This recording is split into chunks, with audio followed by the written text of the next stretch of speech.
នេះបងប្រុសខ្ញុំចូលរោងជ័យហើយបាទ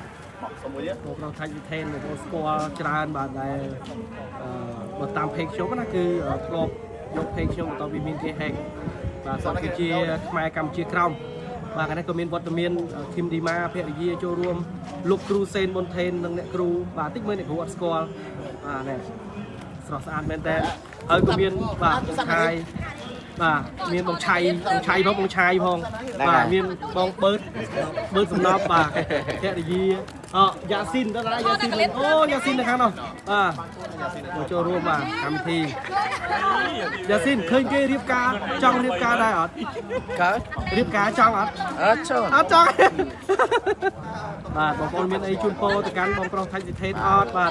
ភរិយាគាត់ស្អាតខ្លាំងណាស់បាទអ្នកខេត្តដូចជាខេត្តសៀមរាបបងមិនថែមភរិយាអ្នកខេត្តសៀមរាបទៅណាបងបាទឈ្មោះស្រីឈ្មោះនៅលើនោះគឺស្រីនិចបាទណាកាមេរ៉ាម៉ានកាមេរ៉ាមែនបាទកាមេរ៉ាមែនអេនេះអីអូខេបាទ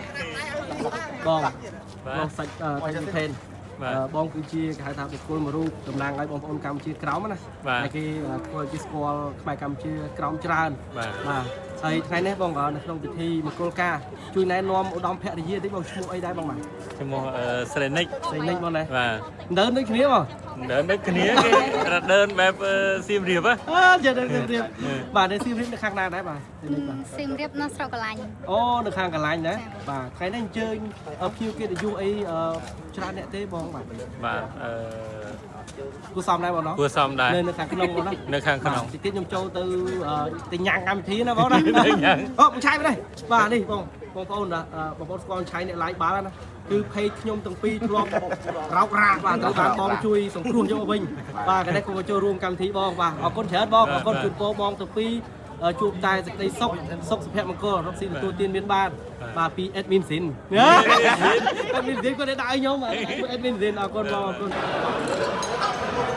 ចូលរួមច្រើនមហូបឆ្ងាញ់ដែរបាទ